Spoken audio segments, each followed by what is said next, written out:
안녕하세요. 오늘도 사연 살롱을 찾아주셔서 감사합니다. 서울 사는 30대 워킹맘이에요. 동갑내기 남편과 토끼 같은 6살 배기 아들내미와 함께 나름 평화롭게 살다가 모든 게 다 파탄나고 말았네요. 남편과 이혼한 지 무려 1년이나 지났지만 그 배신감에 아직도 자다가 악몽을 꿀 때가 여러 번 있어요. 20대부터 이 남자에게 순정을 다 바쳤으며 돈은 없는데 의대를 꼭 가고 싶다던 이 사람에게 돈까지 바쳐서 의대생 만들어 놨거든요. 물론 우리 사이가 이렇게 산산조각 나버린 것은 시모의 역할이 매우 커요. 없이 살던 시모가 돈맛을 보더니 획 돌아버려서 절 배신했거든요. 자기 아들과 공모해서 말이죠. 결혼하고 나름 천사같이 잘해주던 시모라고 생각했는데 어느 순간부터 돌변하더군요. 돈 앞에는 장사 없나 봐요. 아들까지 뺏으려던 걸 간신히 막았어요. 그리고 전 현재 재혼을 앞두고 있어요. 아주 자상하고 다정하며 능력 있는 남자 말이죠. 재혼하면 전 남편에게 잘 사는 모습을 꼭 보여줄 거예요. 잘 사는 게 최고의 복수라고들 하잖아요. 생각만 해도 이가 갈리고 부들부들 떨게 되는 전 남편이 나락으로 빠져버리면 참 좋겠다는 생각을 합니다. 다행히 제 아이도 아빠에게 별로 정이 없어요. 바쁘다는 핑계로 아들 기저귀 한번 갈아준 적이 없고 제대로 놀아준 적도 없거든요. 아이를 갖자고 할 때도 자기는 아이를 안 좋아해서 낳기 싫다고 했던 사람이었으니 말 다 했죠 뭐. 하지만 지금까지 제가 살아온 중 가장 잘한 일은 바로 우리 서유리를 낳은 거예요. 떡두꺼비 같은 우리 아들 덕분에 시모의 악마 같은 민낯이 드러났으니 우리 아들에게 감사할 따름이네요. 대체 제가 어떤 일을 겪었기에 이혼까지 한 전 남편과 시모에게 부들부들 거리는지 이해가 잘 안 되시죠? 제가 이 남자와 시모에게 지난 10수년간 바친 시간과 돈과 정성을 알게 되면 여러분도 제 심정을 이해하실 거예요. 짧은 세월도 아니고 10수년이라니 저도 참 바보 같죠? 제가 사람 보는 눈이 진짜 없나 봐요. 아님 지금까지의 운이 없었을 수도 있고요. 어려서부터 가정 고초를 겪으면서 평범치 않은 인생을 살아왔거든요. 제 여동생이 무당인데 오늘 다시 제 동생을 찾아가 신점이나 한번 봐야겠습니다. 앞으로 재혼하면 잘 살 수 있을지 없을지 점쳐달라고요. 재혼하기 전에 여러분께 그동안 제게 있었던 일을 상세히 다 말씀드리려 해요. 사연살롱 구독자 여러분께 다 털어놓으면 홀가분한 마음으로 새 출발할 수 있을 것 같아서 말이죠. 끝까지 제 이야기 들어주실 거죠? 세상에 참 이런 일을 겪은 여자도 있구나 하는 마음으로 공감대 형성해 주시면 눈물 나게 감사할 것 같아요. 그럼 지금부터 시작할게요. 전 오히려 어렸을 때는 부유한 집에서 자랐어요. 아빠는 큰 중견기업의 부사장을 지내셨던 분이어서 연봉이 엄청 셌거든요. 회사에서 운정에서 딸린 차까지 나오더라고요. 저희 넓은 단독주택에 개인 경비와 가사 도우미까지 두고 살았어요. 엄마는 전업주부였는데 뽀얀 피부에 허리까지 오는 긴 생머리의 미인이었어요. 어릴 적에 다른 친구 엄마들은 다 아줌마 뽀글파마하고 있었는데 엄마만 긴 생머리에 아가씨 같은 외모를 지녔었죠. 지금 사진으로 봐도 정말 세련되게 아름다운 분이었어요. 전 맏딸이었고 제 밑으로 이란성 쌍둥이 동생들이 태어났어요. 우리 집이 꽤 부유했으니 저를 포함한 여동생과 남동생들은 최고의 교육을 받으며 자랄 수 있었죠. 남동생은 학습과외는 물론이며 트럼펫 과외까지 다 개인 교습으로 받았어요. 여동생은 첼로와 피아노를, 저는 미술과외를 집중적으로 받을 수 있었어요. 그때 생각하면 꿈만 같아요. 내 자식한테도 그렇게까지 사교육비 몽땅 쏟아부으면서 최고의 교육을 시키지 못할 것 같아요. 여튼 우리 5가족에게 세상은 마냥 핑크빛이었어요. 엄마가 암 선고를 받기 전까진 말이죠. 건강했던 엄마는 갑자기 체중이 30kg대로 떨어지며 코피가 자주 났고 급기야 쓰러지기까지 해서 병원에 가봤어요. 백혈병 진단을 받고 말았죠. 엄마의 무시무시한 혈액암을 어떻게든 고치기 위해 아빠는 백방으로 병원을 수소문했어요. 전 재산을 다 쏟아부어서라도 반드시 엄마를 완치시키겠다는 사명하에 미국과 일본까지 가서 치료를 받게 하였죠. 아빠가 워낙 일을 잘하던 분이었기에 회사 CEO분이 우리 엄마의 치료비까지 부담해 주셨다고 해요. 모든 이들의 노력에도 불구하고 엄마의 병은 악화되어 갔어요. 암이 온몸에 퍼질 대로 퍼져 앙상한 뼈만 남은 엄마의 마지막 모습은 정말 처참했어요. 그토록 싱그럽고 아름답던 엄마가 29kg까지 몸무게가 빠져서 눈만 껌뻑이던 모습이 아직도 눈에 선해요. 우리 엄마가 미치도록 불쌍했죠. 고통 속에 꺼져가던 우리 엄마를 보며 맏딸인 제가 대신 아프고 싶었어요. 수진아, 엄마 너무 볼품 없지? 이렇게 초라한 모습으로 하늘나라로 가게 되어 부끄럽고 또 너희들에게 미안해. 우리 큰딸, 한 가지 부탁할 게 있어. 쌍둥이 동생들 꼭 좀 잘 챙겨줘. 너에게 면목이 없다. 딱 1년, 짧고 굵게 투병하고 엄마는 저 세상으로 떠나셨어요. 남은 우리 가족 4명은 모두 좌절하고 절망했어요. 엄마 없는 가족은 상상이 안 가더군요. 그 중에서 가장 오열하고 충격받은 사람은 바로 우리 아빠였죠. 아빠가 눈물 흘리는 걸 한 번도 본 적 없었는데 거의 한 달 내내 시도 때도 없이 눈물을 흘리셨어요. 여보, 나 혼자 애들 돌보면 어떻게 살아? 우리 여보가 내 속옷까지 다 챙겨줬는데 앞으로 난 누가 챙겨주지? 여보, 다시 돌아와. 나 너무 힘들어. 미치도록 보고 싶다, 내 마누라. 쌍둥이 동생들을 위해서라도 맏딸인 제가 아빠를 진정시켜 드려야 했어요. 아빠, 제발 정신 차리세요. 맨날 이렇게 울고 다니시면 어떡해요. 그렇게 카리스마 있고 강단 있던 아빠는 어디 갔어요? 이렇게 운다고 엄마가 되돌아오는 것도 아니잖아요. 저희 3남매를 봐서라도 다시 정상적인 생활로 돌아오시라고요. 중학생의 나이였지만 맏딸이었기에 용기 있게 아빠를 다그칠 수 있었던 것 같아요. 아빠는 그제서야 정신이 들었는지 저희 3남매에게 사과하시더군요. 미안하다 얘들아. 그래, 나한텐 우리 아이들이 있는데 나약해지면 안 되지. 아빠 이제 더 이상 무너지지 않고 다시 일어설게. 아빠 열심히 살게. 너희들을 위해서 말이야. 그렇게 아빠는 예전처럼 열심히 살아보고자 갖은 애를 썼어요. 하지만 아빠를 다시금 사지로 몰아넣은 일이 발생하고 말았어요. 금융위기 때 회사가 부도가 나고 만 것이었죠. 당연히 아빠는 잘 다니던 중견기업 부서장직에서 내려와야 했어요. 하지만 아빠는 이에 굴하지 않고 본인만의 사업체를 차리셨어요. 그런데 꽤 큰 회사의 부서장으로 있으면서 스케일이 큰 것만 맞다 보니 개인 회사도 좀 크게 차리셨던 것 같아요. 가족으로서 옆에서 보기에 사업이란 게 정말 쉽지 않더군요.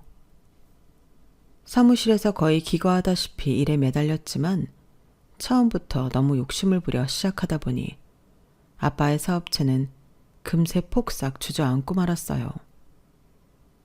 완전히 망해버렸다는 걸 우리 집에 덕지덕지 붙은 빨간 딱지를 보고 알았죠.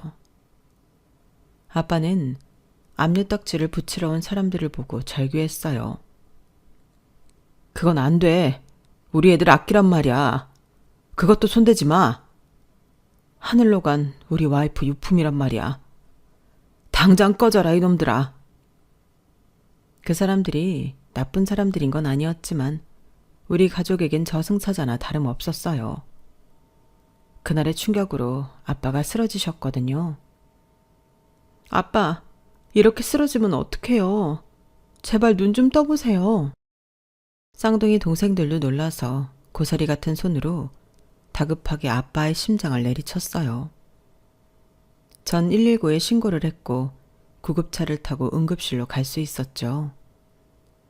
겨우 숨이 붙어 있어 중환자실로 옮겨졌지만 일주일 만에 아빠는 돌아가시고 말았어요. 백혈병으로 떠난 엄마 곁으로 떠나신 거죠. 근래 2, 3년간의 폭풍 같던 시간들이 주마등처럼 스쳐 지나가더군요. 평화롭기만 한 우리 가족한테 갑자기 왜 이런 시련이 닥쳐오는지 알 수 없었죠. 엄마를 한번 보내드려서 그런지 아님 우리 쌍둥이 동생들을 지켜야겠다는 의무감에서였는지 아빠 장례식을 잘 치러드리고 다시 일상으로 빠르게 복귀할 수 있었어요.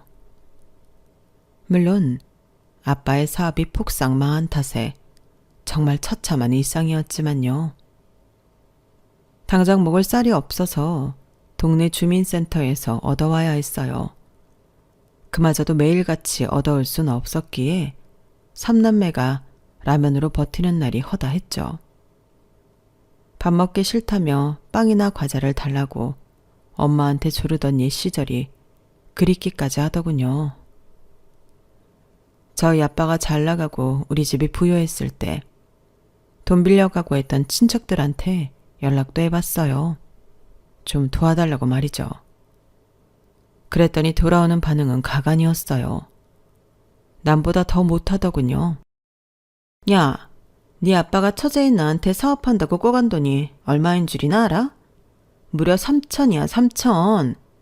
그 돈 하나도 못 갖고 저 세상으로 가버린 작자의 자식들까지 내가 다 챙겨야 해? 너희들 이무인재로 말이야? 전 너무 열받았어요. 우리 엄마와 아빠가 자기 시집 보내고 집까지 사준 걸 내가 똑똑히 다 알고 있는데 저 지랄이라니. 엄청 화가 났죠. 이모, 그럼 우리 아빠 돈으로 산 집이랑 혼수 물품이랑 다 내놔요. 막내 이모라고 다 챙겨줬는데 그 돈이 3천만 원에 10배도 넘겠어요. 뭐? 임수진, 아직 고1밖에 안 된 애가 돈이 어쩌고 저쩌고 그런 걸 어떻게 알아? 옛다, 100만 원 받고 꺼져. 이젠이 쌍둥이 동생들도 중학생이고 하니 지 앞가림 알아서들 해야지. 울그락불그락해진 이모는 적선하듯 100만 원을 제게 던지고는 본인이 꺼져버리더군요.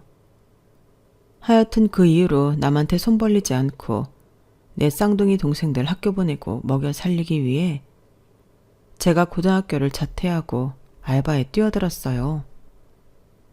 동생들을 위해서라면 못할 게 없었어요. 엄마의 유언대로 쌍둥이 동생들을 제가 끝까지 책임져야 한다고 생각했거든요. 이 아들만큼은 제 대신 학교 가고 번듯한 직장에 취업시키는 게 꿈이었죠. 그 꿈을 위해 알바 3-4개씩 돌려가며 제 몸을 혹사했어요. 책임감 강한 성격이었기에 어느 일 하나 허투루 하는 게 없었죠. 누가 보든 말든 정말 열심히 일했어요. 그랬더니 파트타임으로 일하던 편의점 정자님께서 절 기특하게 보시고 한 가지 제안을 하셨어요.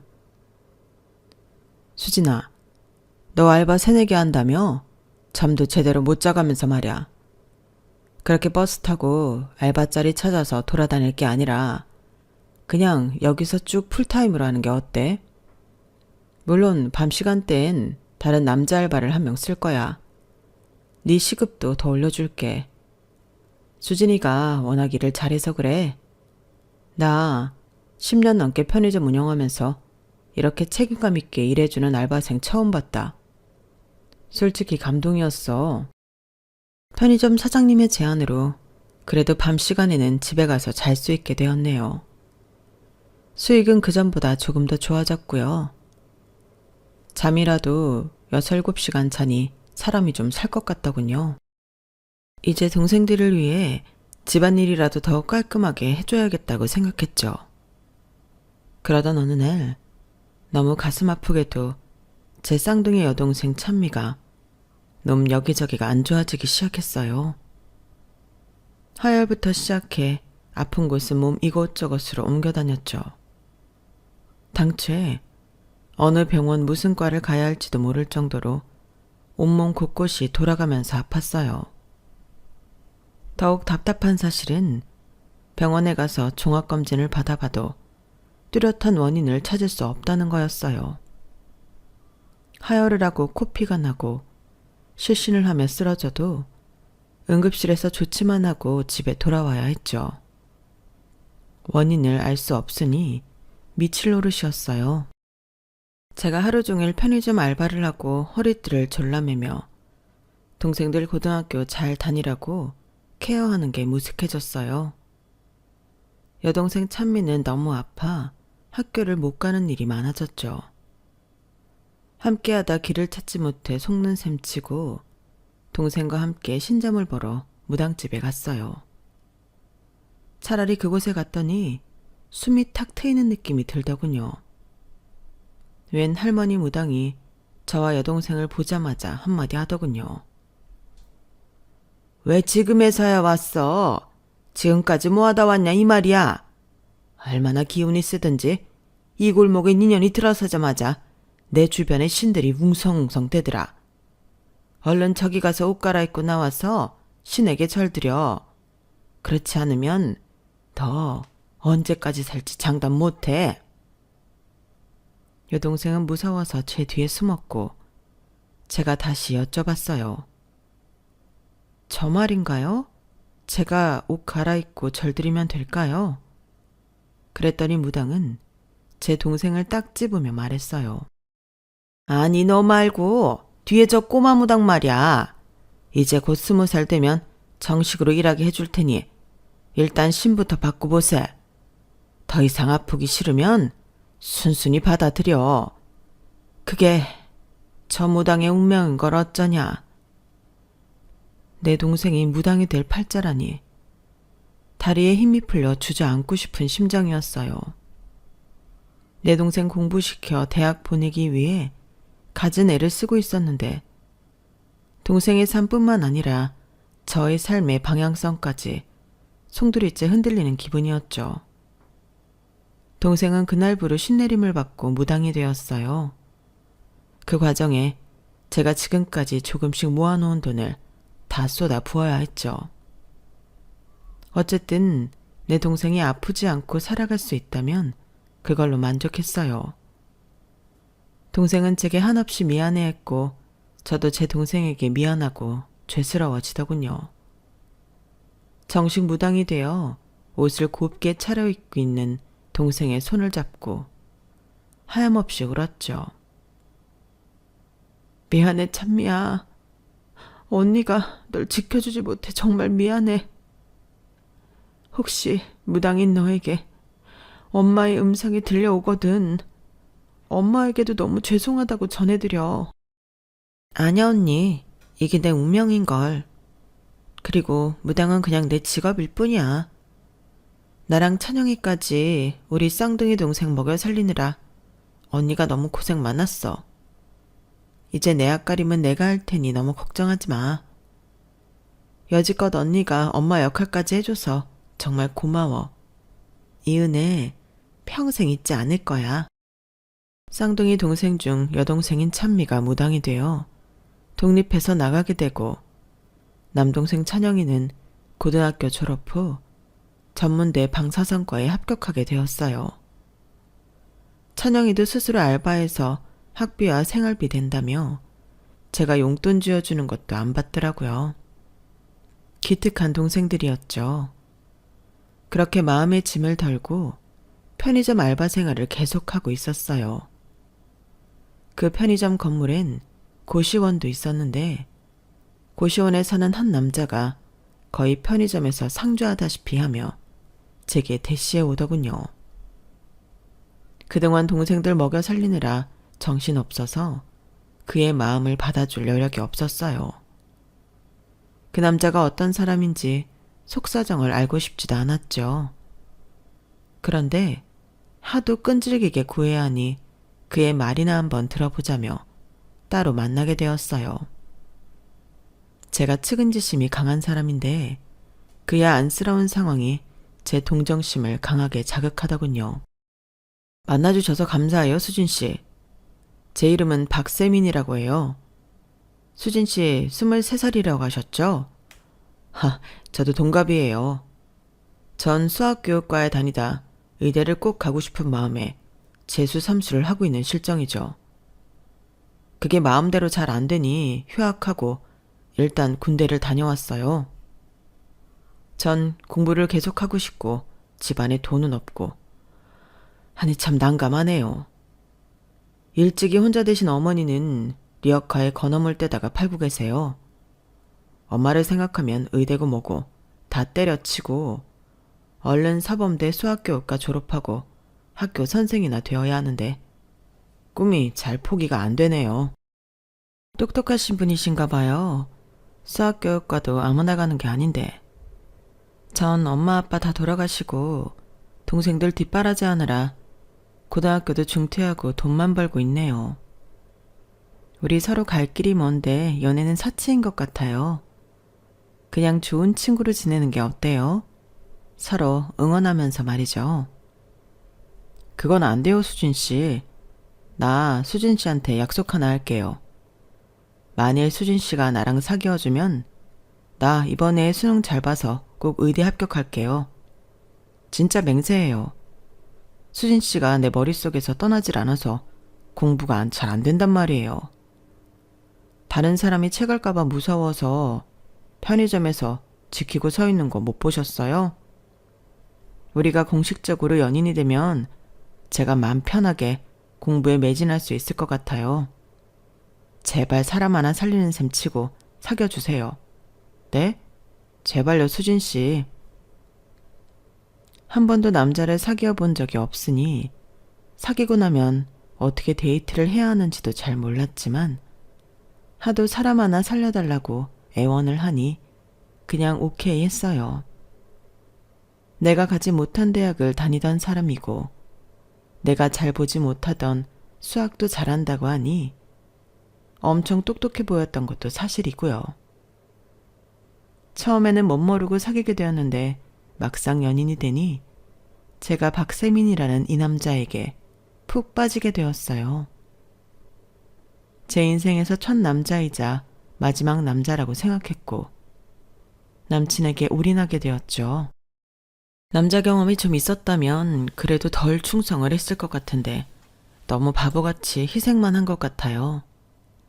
사귈 때부터 결혼하고 이혼할 때까지 말이죠. 그때 당시 쌍둥이 동생들이 다들 알아서 앞가림하며 살 수 있던 때라 제가 돈 벌어서 남친 뒷바라지 해줄 수 있었던 것 같네요. 수학교육과에 다니긴 하지만 휴학한 채 의대 입시만 바라보고 있는 남친의 꿈을 이뤄주고 싶었어요. 남친은 처음부터 저에게 결혼 이야기까지 꺼내며 미래 계획을 구체적으로 알려왔기에 남친의 꿈은 곧 제 꿈이 되어버린 거죠. 편의점에서 알바하며 모은 돈과 정성으로 남친에게 물심양면 지원을 아끼지 않았어요. 운명의 수능날 철석같이 딱 붙으라며 엿선물도 해주고 무사 합격을 빌었어요. 제 마음이 얼마나 간절했으면 무당으로 일하고 있는 제 여동생까지 찾아가서 기도를 드렸을까요. 그러나 꽤 용한 무당으로 잘 나가고 있던 제 여동생이 고개를 절레절레 흔들며 말하더군요. 언니, 미안하지만 기도드릴 필요도 없어. 이번엔 틀렸어. 다음을 기약해야 할 듯해. 동생의 한마디에 김이 쫙 빠지더군요. 아니나 다를까 수능을 마친 후 남친에게 걸려온 전화를 받으니 남친 역시 자신 없는 목소리더라고요. 미안해, 수진아. 용돈이며 생활비 반찬까지 해주면서 날 격려해줬는데 이번엔 아무래도 안 될 것 같아. 1교시 국어에서 벌써 망해서 말이야. 점수가 나와보니 약대 정도는 갈 수 있는 점수였어요. 전 약사도 매우 훌륭한 직업이니 약대라도 진학할 것을 권유했지만 남친은 강경했어요. 면목 없지만 수진아, 나 딱 1년만 더 해볼게. 이제 진짜 마지막이야. 뭐 어쩔 수 없죠. 본인이 꼭 의사를 더 하고 싶다는데. 저의 뒷바라지도 계속되었죠. 남친은 책과 씨름하고 전 편의점에서 손님과 씨름하고 있던 어느 날, 편의점 근처 세무사 사무실에서 일하는 세무사분이 특별한 제안을 해왔어요. 그분은 우리 편의점 단골이었기에 친근한 손님이었죠. 수진 씨, 급하게 세무사 사무실 직원을 한 명 채용해야 할 것 같은데 혹시 우리 사무실에서 일할 생각은 없어요? 적어도 편의점 시급보다는 훨씬 많이 쳐줄게요. 제가 세무사님 사무실에서 일한다고요? 저 실은 동생들 뒷바라지 하느라 다니던 고등학교도 중퇴해서 가방끈이 짧고 아는 것도 없어요. 그런 제가 고차원적인 일을 할 수 있을까요? 그런 걱정 일랑 마세요. 현재 윗선에 있는 직원이 다 가르쳐 줄 거예요. 편의점 사장님으로부터 수진 씨가 일을 워낙 똑부러지게 잘한다는 칭찬을 많이 들었어요. 탐나는 인재라서 제가 직접 캐스팅 왔다고요. 구체적인 채용 조건을 들으니 편의점에서 일하는 시간보다 적으면서도 월급은 1.5배였어요. 편의점 사장님께서도 많이 주시는 편이었지만 그보다 더 후하게 월급을 주신다니 마음이 완전히 기울어 버렸죠. 게다가 꿈에 그리던 사무직이라니. 내가 책상에 앉아 펜대 굴리며 일할 수 있다는 생각에 설레기까지 했어요. 편의점 사장님께 양해를 잘 구하고 바로 세무사 사무실에서 일하게 되었죠. 일도 잘 모르고 완전히 말단 직원이었기에 바쁘디 바쁜 세무사님 개인 비서 역할까지 어느 정도 해야 했어요. 그러면서 세무사님의 신상에 대해서도 자연스레 많이 알게 되었죠. 아들 하나 낳고 교사인 아내분과 단란한 가정을 이루고 사시는 분이었어요. 행복한 그 가정을 간접적으로 바라보고 저의 어린 시절이 떠오르더군요. 중견기업의 부서장으로 잘 나가던 아빠와 전업주부였던 엄마, 나름 부유했던 가정 안에서 최고의 사교육을 받으며 화목하고 여유롭게 살아가던 우리 가족. 그런데 그 모습이 마치 비누방울처럼 느껴졌어요. 톡 하고 터지면 다시 시궁창 같은 현실로 돌아와야 했죠. 그래도 제 곁엔 자상한 남친이 있으니 위안이 되었어요. 동생들은 본인들 일에 바빠서 독립하게 되었고 좁은 집에 홀로 있으면 외로웠지만 공부 열심히 하고 있다는 남친의 전화를 받으면 약간의 희망이 생겼던 것 같아요.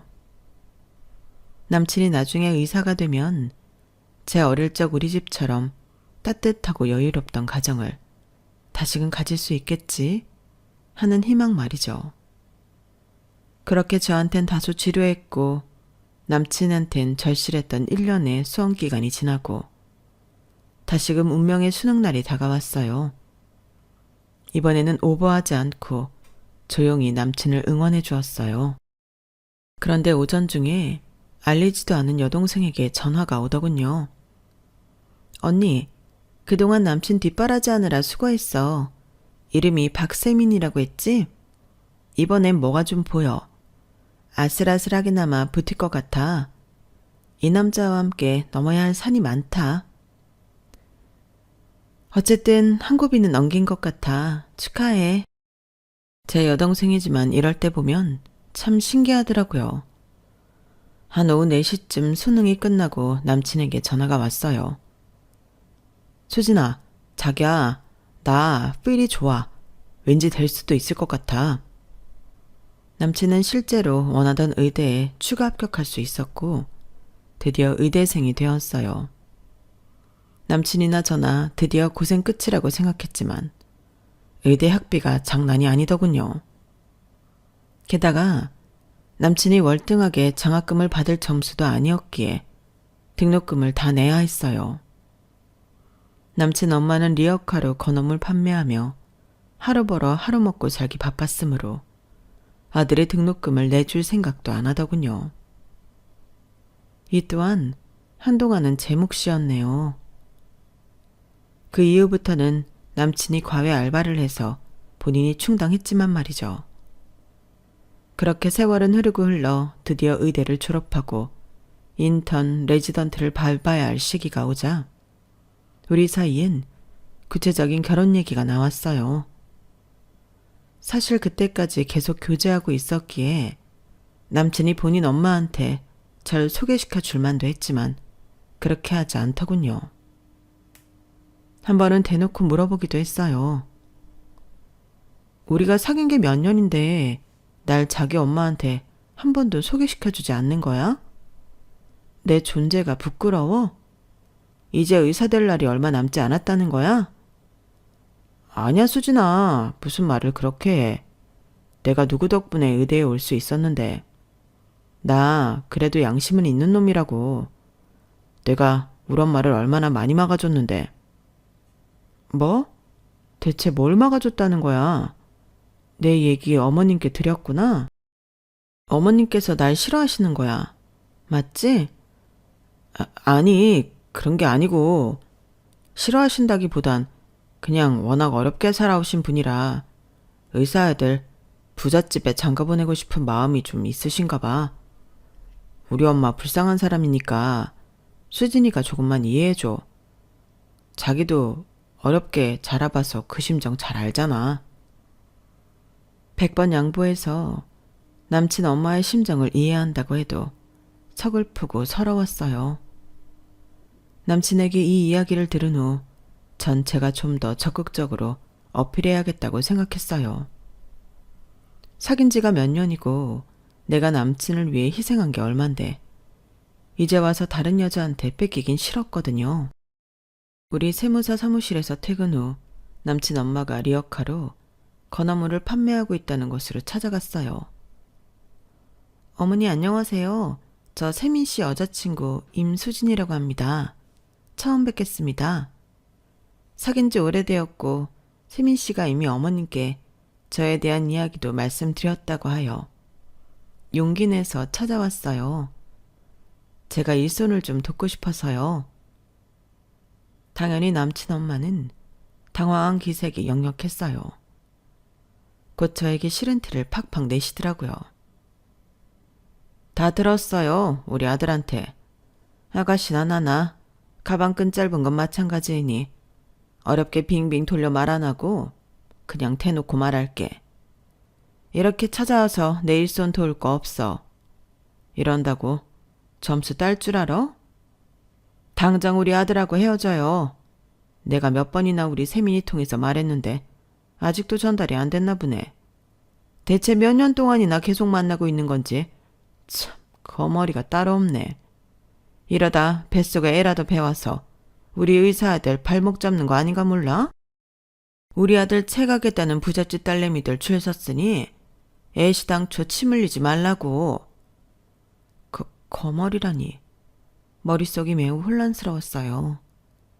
지금까지 남친에게 희생한 세월이 얼만데 그걸 다 모르시나 싶어 다시금 말씀드렸죠. 어머님, 거머리라뇨. 저 혼자 일방적으로 따라다닌 것도 아니고 연애도 세민 씨가 먼저 쫓아다닌 거예요. 제가 쓸 돈 아껴가면서 세민 씨 학원비 대주고 용돈까지 줘서 의대 합격을 도왔고 초반엔 등록금까지 내줬습니다. 물심양면으로 지금껏 곁에서 지켜온 사람한테 거머리 취급을 하시다뇨. 너무하네요 정말. 이렇게 내지르고는 냅다 집으로 돌아오는데 눈물이 하염없이 흐르더군요. 냉정하기 그지없는 남친 엄마를 만나고 오니 돌아가신 우리 엄마가 너무너무 보고 싶었어요. 엄마가 계셨으면 당연히 내 편이 되어줬을 텐데 너무 그리웠죠. 마냥 우유부단한 줄 알았던 남친이었는데 본인 엄마와 만나서 안 좋았던 이야기를 하니 단호하게 나서더군요. 제게도 믿음을 주었고요. 자기야, 우리 지금까지 함께한 세월이 얼만데 이렇게 헤어질 수 없어. 엄마한테 말씀드렸어. 나 자기 아니면 결혼 안 하고 평생 혼자 살 거라고. 그렇게 일주일 정도 시위했더니 두 손 두 발 다 드셨대. 할 거면 빨리 결혼하래.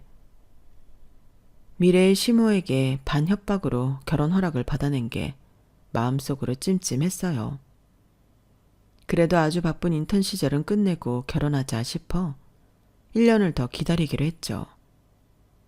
그 기간 동안 예비 시모에 대한 미움을 감추고 최대한 관계를 회복해보자 제가 먼저 다가갔어요.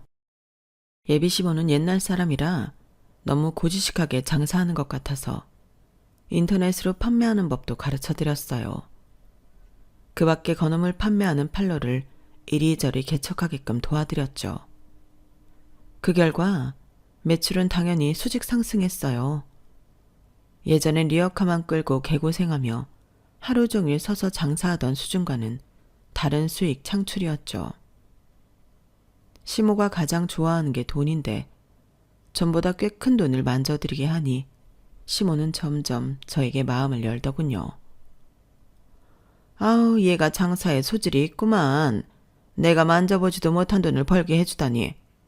너 우리 세민이 색시감으로 합격이다. 레지던트 들어가면 얼른 결혼해서 떡두꺼비 같은 아들이나 하나 낳아라. 우리 세민이 닮으면 외모뿐만 아니라 머리도 엄청 좋을 것이니. 이렇게 나름 좋은 분위기 속에서 저와 남친은 드디어 대장정의 연애를 끝내고 결혼식을 올릴 수 있었어요. 세무사 사무실에서 계속 근무하고 있었기에 동료 직원들과 세무사님의 통큰 축의금을 보고 깜짝 놀라기도 했어요. 무려 600만 원이었거든요. 큰 액수에 놀라 동료에게 전화를 걸었죠. 언니, 뭘 이렇게 많은 돈을 축의금으로 내신 거예요? 수진 씨, 그거 우리 직원들이 100만 원 내고 세무사님 혼자 500이나 내신 거야. 세무사님께 감사드려야지 뭐. 근데 감사 인사는 나중에 드리는 게 좋을 것 같아. 네? 왜요? 세무사님 무슨 일 있어요?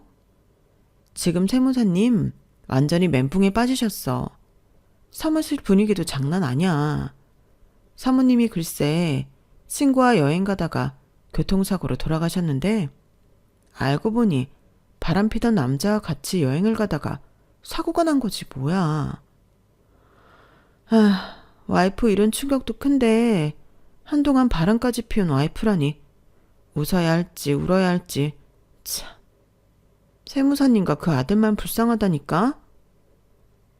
자상하고 착하고 능력까지 갖춘 세무사님을 그 와이프는 왜 한눈까지 팔다 그 지경이 되었는지 이해가 안 됐어요. 어쨌든 저 개인적으로는 행복한 결혼식을 올리고 허니문 베이비까지 갖고 신혼생활을 시작했어요. 시모는 같은 동네에 아주 허름한 단칸방에서 월세살이를 하고 있었는데 투룸인 우리 집이 마치 대궐같이 넓다며 자주 들락날락 거리더군요. 그래 봐야 저희 신혼집도 15평 아파트에 월세로 살고 있었는데 어쨌든 한 가족이 된 시모와 친해지기 위해 없는 애교까지 떨며 최대한 노력했어요. 돈 좋아하던 시모는 제가 출산하기도 전에 선언했어요. 며느리야, 내가 아기 봐줄 테니 너 출산하고 한 달쯤 지나면 바로 사무실 나가서 돈 벌어라. 아참, 내가 아기 봐주는 월급은 꼬박꼬박 주는 거 잊지 말고. 알았지? 어머님, 한 달은 안 돼요. 3개월은 지나고 복직 생각할 테니 벌써부터 강요하지 말아주세요. 적어도 모유는 좀 먹여야 하지 않겠어요? 그런데 가슴인 큰 편인 제가 모유가 그리도 안 나올 줄은 꿈에도 몰랐어요. 한 달 정도 지나니 모유가 많이 부족하더군요. 분유로 대체하면서 제 자신 스스로 자연스레 복직을 생각하게 되었어요. 엄마 아빠 돌아가시고 오랜 시간을 가장 역할을 하며 돈 벌기 위해 계속 움직이다 보니 습관이 돼버렸거든요. 돈 벌지 않고 집에서 아기만 보는 것이 죄책감까지 느껴지더라고요. 안 되겠다 싶어 복직을 했죠. 우리 아들 서유리는 시모에게 맡기고 말이죠. 다행히 시모는 이유식까지 알차게 해주며 서유리를 잘 키워주었어요. 저와 남편 먹으라고 반찬까지 해주었고, 서유리는 물론 저희 집안일까지 많은 부분 도와주셨어요. 처음엔 약간 삐걱대던 부분도 아이가 한 5, 6살쯤 되니 시모와 완전히 한 가족이 되어 다 맞춰졌어요. 그때쯤 되니 맞벌이하는 우리 부부에게 시모는 천사나 다름없었어요. 완전히 구세주였죠. 시모와의 관계가 완벽하다고 느낄 무렵 다른 쪽에서 삐걱대기 시작했어요. 바로 우리 남편과의 관계였죠. 인턴 레지던트까진 눈코 뜰 새 없이 바쁘다고 하여 가정에 소홀했던 것은 이해했어요. 우리 서유리가 태어나고 기저귀 한 번 갈아주고 목욕 한 번을 해준 적이 없었지만 다 이해했죠.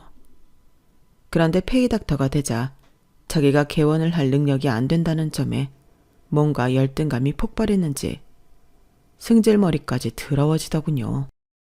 저와 부부싸움이 잦아지는 건 당연했고 급기야 집에까지 잘 안 들어오기 시작했어요. 다 바쁘다는 핑계로 말이죠. 페이닥터가 뭐 그리 바쁘다는 건지 이해가 되지 않았죠. 제발 날 이해시켜줘봐. 월급쟁이 의사가 퇴근도 못하고 병원에서 사는 게 말이 돼? 그럼 원장이 월급 더 준대? 아이 시끄러워. 이 여자가 언젠가부터 진짜 말이 안 통하네. 에휴, 학부 때 그냥 의대생이나 사귀어서 결혼할걸. 뭐하러 이 여편네한테 목 메었는지. 당체 의료 시스템에 대해 말이 안 통한다니까. 됐어. 그만 물어봐. 난 다시 병원으로 간다. 다정했던 남편은 완전히 사라져버렸어요. 결혼 몇 년 만에 이렇게 사람이 변해버릴 줄은 꿈에도 몰랐죠. 이럴 거면 남편 말대로 그냥 의대생 여자 만나서 결혼할 것이지. 끝까지 왜 날 고집했는지 이해 불가였어요. 그나마 시모가 잘해주긴 했지만 어느 순간부터 시모에게도 묘한 변화가 일었어요. 저희 부부가 맞벌이 하는데 아이를 키워주고 있으니 용돈과 생활비를 두둑히 들여서 시모는 더 이상 건어물 리어카 장사는 하지 않는 상태였어요. 그렇다고 저희가 명품백이나 스카프, 구두 등을 살 정도로 돈을 많이 들이지 못하고 있었는데 시모 패션이 완전히 달라지더군요. 어머님, 이거 루이비통 가방 아니에요? 혹시 어디서 짝퉁 사신 거예요? 뭐? 야, 너 시애미가 평생 건어물만 팔던 시장댁이라고 무시하는 거냐 뭐냐? 이거 백화점에서 산 진짜 루이비통이랴. 네? 아, 그럼 누가 어머님께 선물해 주신 거예요? 혹시 남자친구라도 생기신 거예요? 그건 비밀이다. 너무 알려고 하지 마라. 나도 사생활이란 게 있으니. 루이비통 가방에 샤넬 지갑에 에르메스 스카프까지. 저도 한 번도 해보지 못했던 명품들이 시모를 휘감고 있었어요. 정말 놀랄 노짜였어요. 그저 시모에게 돈 많은 남친이 생기기라도 했나 보다 라고 생각한 채 넘어갔죠. 그런데 6살 된 우리 서유리가 언젠가부터 이상한 말을 하기 시작했어요. 엄마, 나 다른 엄마 또 있어? 응? 그게 무슨 소리야, 아들? 다른 엄마가 있다니? 할머니가 자꾸 다른 엄마를 우리 집에 데려오는데 나보고 다른 엄마한테 인사하라고 그러고 엄마라고 부르라고 그러고 난 우리 엄마가 최고인데 왜 다른 엄마를 자꾸 부르지? 우리 서유리에게서 다른 엄마 이야기를 들었을 때는 대체 무슨 말인지 이해하지 못했어요. 유치원에서 웬 이상한 동화책을 읽었나 싶었죠. 그런데 아이가 갖고 놀던 앵무새 장난감에 녹음된 내용을 듣고 나선 경악을 금치 못했죠. 말이 늦게 트였던 우리 서유리를 위해 앵무새 장난감을 사줬었거든요.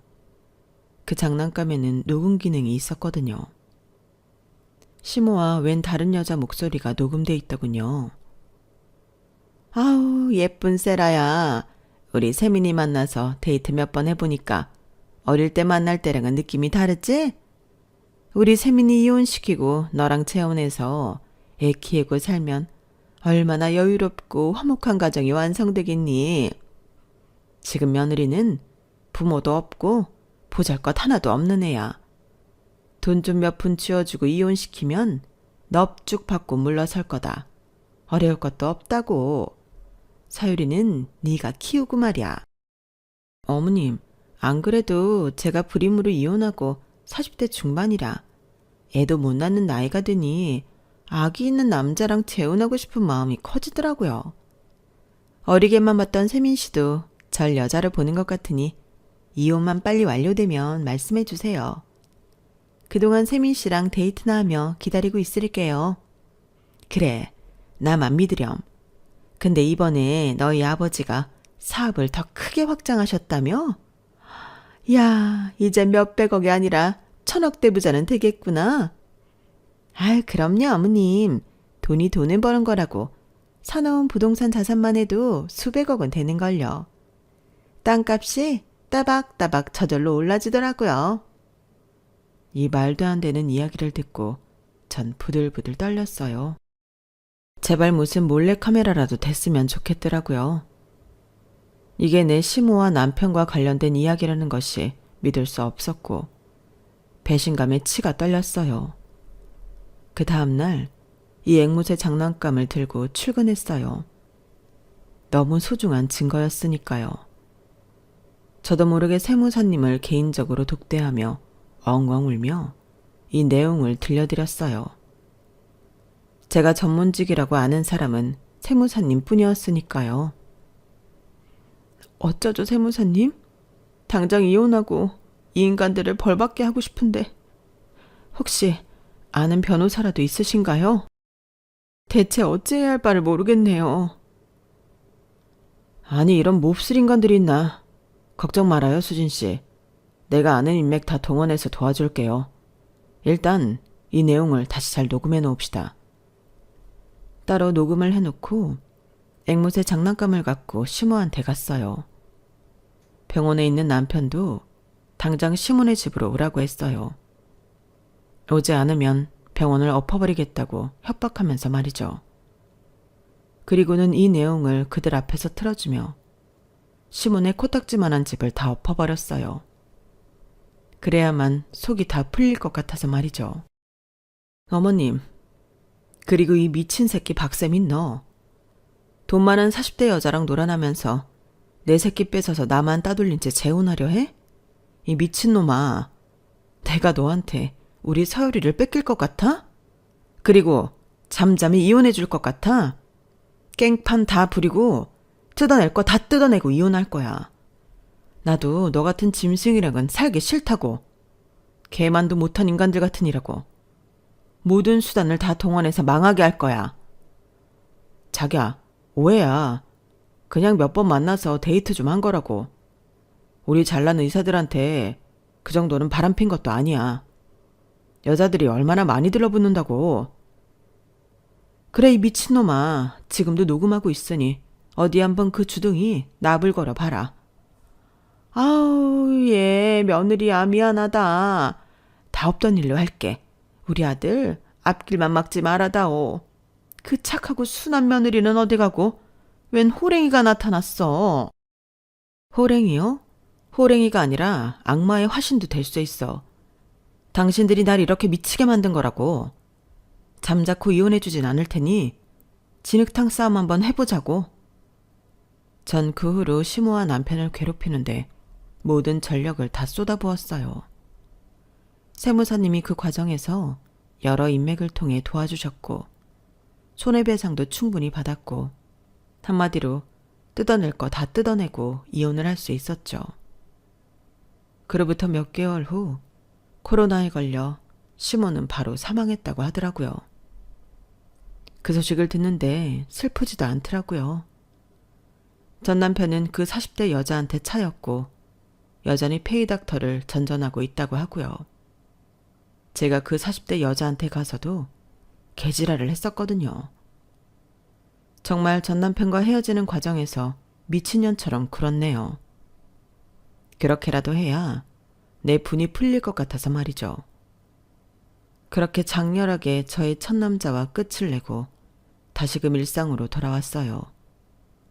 싱글맘 그리고 워킹맘이 되어 홀로 아이를 키우는 게 여간 힘든 게 아니었어요.